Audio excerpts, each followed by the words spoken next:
Ezequiel 28 traz uma mensagem de julgamento divino contra a cidade de Tiro e seu governante. Ezequiel repreende o líder de Tiro por sua arrogância e cobiça e profetiza a vinda da Babilônia como um instrumento de julgamento de Deus. Além disso, o capítulo apresenta uma lamentação sobre o rei de Tiro, que é descrito de forma que sugere que ele é mais do que um simples ser humano. Algumas interpretações sugerem que se trata de uma descrição de Satanás. Deus destaca o orgulho do rei de Tiro, fruto de suas riquezas e esplendor. Contudo, o comportamento ímpio dele provocou a ira de Deus.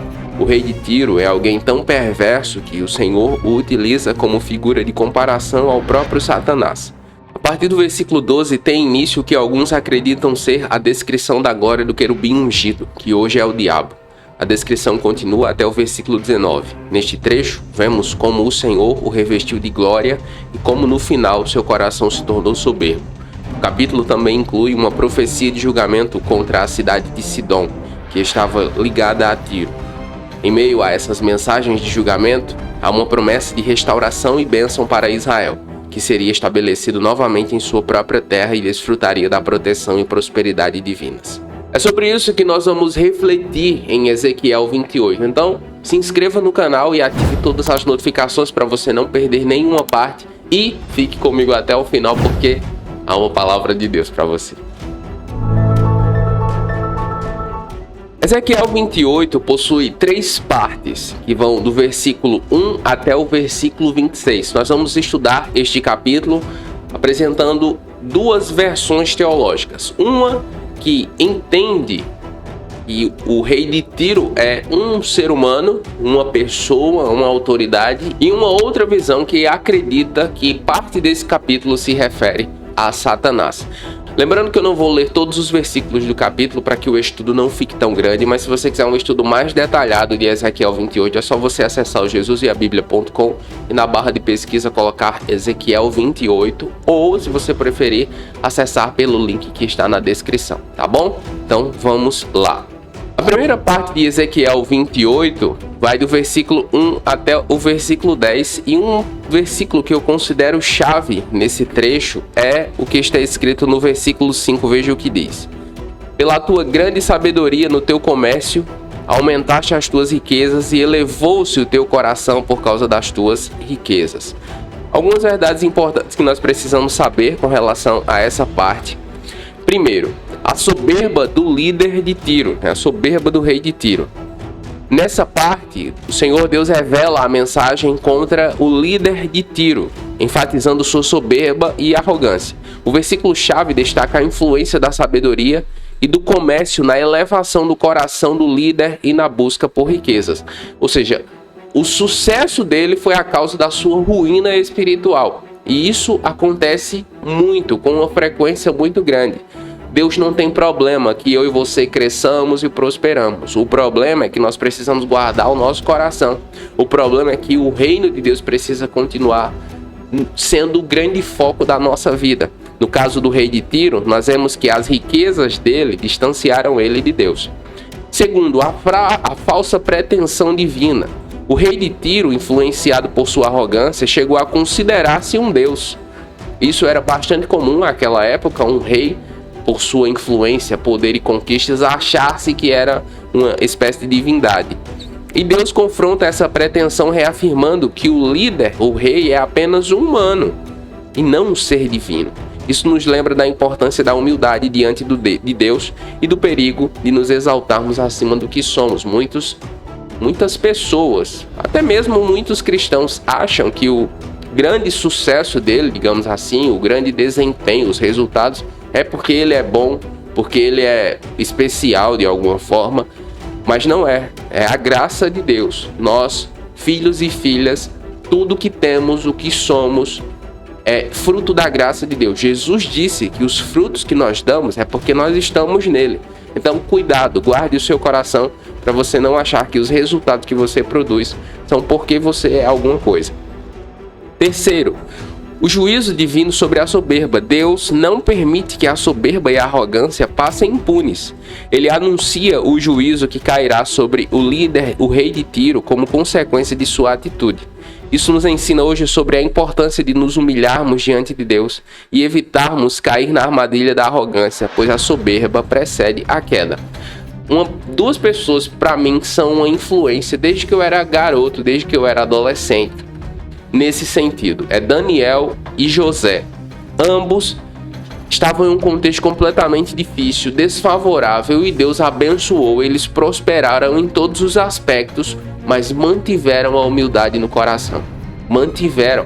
Quando Belsazar chama Daniel para interpretar o que significa a mão na parede, ele já é um senhor, e Belsazar vem ali sabendo quem era Daniel, sua história, enfim, mas arrogantemente ele fala com Daniel. Ele diz: eu sei que o Espírito dos deuses está sobre ti, que você é capaz de fazer isso. E Daniel diz: eu não sou capaz. Eu vou falar aqui em minhas palavras, tá? Daniel diz: eu não sou capaz. Se Deus quiser lhe revelar, ele vai fazer isso. Da mesma forma, José, quando o faraó pergunta para ele, diz: eu sei que você é capaz de fazer isso, eu sei que você é capaz de dar essa interpretação. E José diz: não sou eu. É o Senhor Deus que me capacita a isso. Então, eles para mim são um exemplo, desde que eu era garoto, de que mesmo crescendo, mesmo prosperando, nós precisamos manter esse sentimento de dependência de Deus.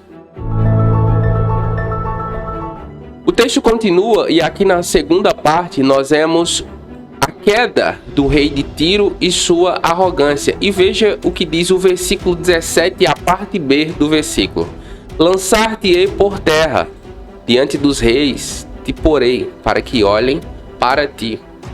Do que é que ele está falando aqui? 3 coisas importantes com relação a esse trecho. A queda do rei de Tiro é resultado do seu pecado. E nessa parte encontramos uma lamentação profética sobre ele, que simboliza a queda de um poderoso governante. O versículo-chave indica a ação de Deus em lançar o rei por terra e expô-lo diante dos reis, como uma lição para todos. Isso nos lembra que o pecado tem consequências e que a soberba e a rebelião contra Deus levam à queda. Eu gosto muito de estudar Ezequiel e Jeremias e Isaías, eu sempre digo isso, porque eles falam muito sobre a soberania de Deus e como o Senhor Deus lida com governantes, com líderes, com autoridades soberbas que se acham. Veja como Deus, em sua soberania, ele não conhece adversário.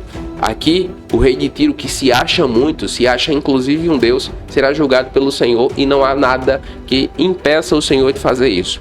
Segundo lugar, a descrição da posição privilegiada do rei de Tiro. Antes de sua queda, o rei de Tiro era exaltado em sua beleza, sabedoria e posição privilegiada. Estudamos nos capítulos anteriores, especialmente no 26 e 27, sobre a glória da cidade e sua influência. A influência da cidade de Tiro era muito grande naquela época. E, consequentemente, o seu líder também era influente e respeitado. O texto destaca a sua proximidade com Deus, seu acesso à montanha santa e sua função como querubim guardião. Mas a queda do rei mostra que mesmo aqueles que estão em posições de destaque e proximidade com Deus não estão imunes à queda se afastarem da retidão. Lembrando que nessa primeira parte eu estou abordando o rei de Tiro como um ser humano, tá? Como um governo humano. Na parte final eu vou falar com você sobre o rei de Tiro como uma representação de Satanás. Terceiro lugar, o cumprimento da justiça divina também se vê nesse trecho. A lamentação de Ezequiel enfatiza a justiça de Deus ao julgar o rei de Tiro por seu orgulho e pecado. Essa justiça divina é um lembrete de que Deus é o juiz supremo e que ninguém pode escapar de prestar contas diante dele. Isso nos leva a refletir sobre nossa própria vida e a importância de buscar a humildade, a retidão e a obediência em Deus em todas as áreas das nossas vidas. O Senhor Deus, ele é soberano.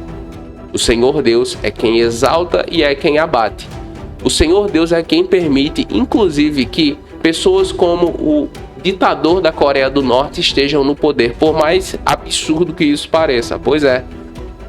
De pessoas como governos que perseguem as nações, e governos que perseguem os cristãos, é o Senhor quem permite que eles estejam no poder. Porque no dia que o Senhor Deus quiser, eles não governarão mais. E isso, claro, se fará plenamente quando o Senhor Jesus vier para restaurar a terra.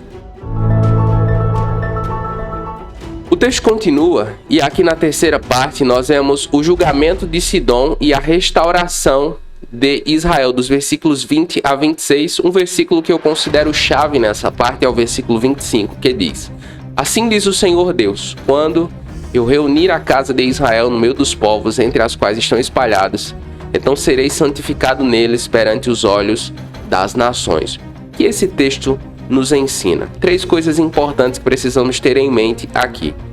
Primeiro, o juízo sobre Sidom e o reconhecimento da santidade de Deus. Nessa parte, o Senhor Deus anuncia juízo sobre Sidom, uma cidade próxima a Tiro, que também havia se envolvido em práticas pecaminosas. O versículo-chave revela que Deus será santificado perante as nações através do juízo que trará. Isso nos lembra da importância da santidade de Deus e da necessidade de reconhecermos sua santidade diante do mundo. Segundo lugar, a promessa de restauração e a bênção sobre Israel. Após anunciar juízo, Deus traz uma promessa de restauração para o povo de Israel. Ele declara que reunirá seu povo disperso entre as nações e os trará de volta para a sua terra. Isso mostra a fidelidade de Deus em cumprir suas promessas e sua preocupação em restaurar e abençoar o seu povo escolhido.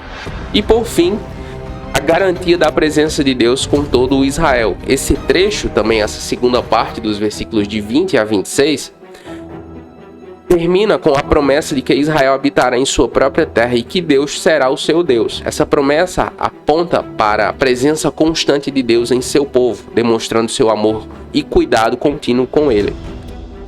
Isso nos encoraja a confiar no Senhor em todos os momentos e a buscar sua presença em nossa vida.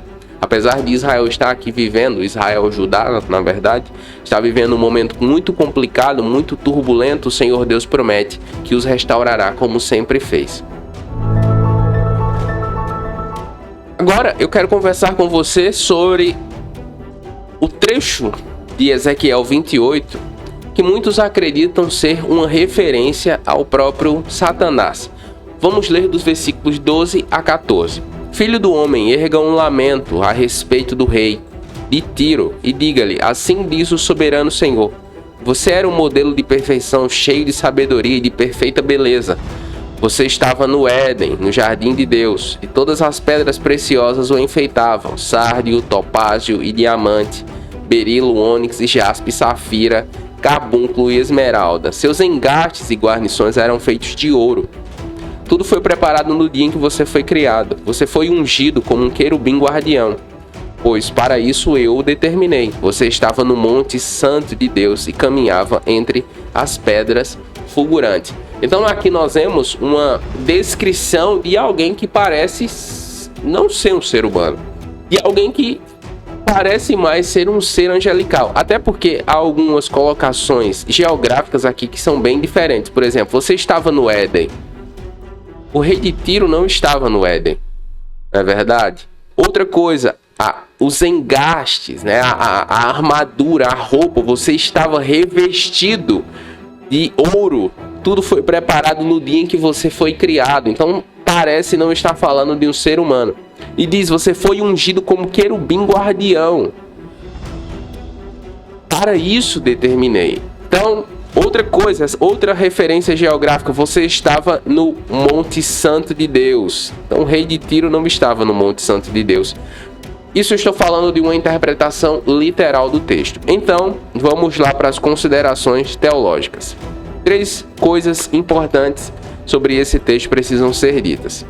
A interpretação de que a referência desse texto é uma descrição de Satanás é por causa de algumas expressões utilizadas no texto, como eu falei. O selo da perfeição, cheio de sabedoria e formosura, além da descrição de sua posição no jardim de Deus e sua cobertura como um querubim ungido.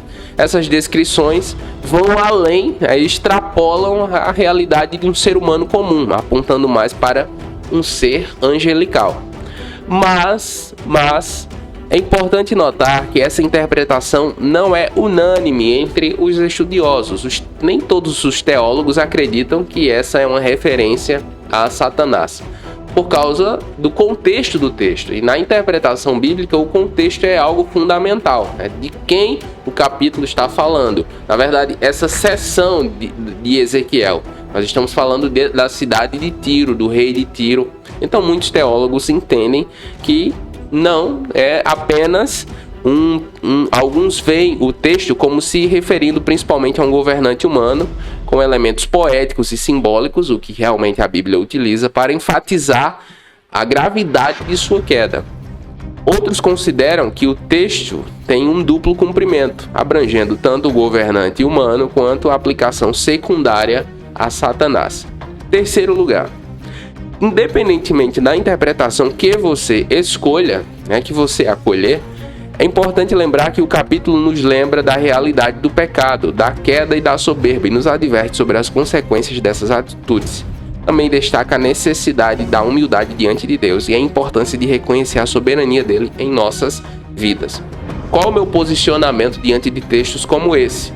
Diante de textos que você não tem tanta clareza ou tanta unanimidade, como por exemplo o Salmo 23.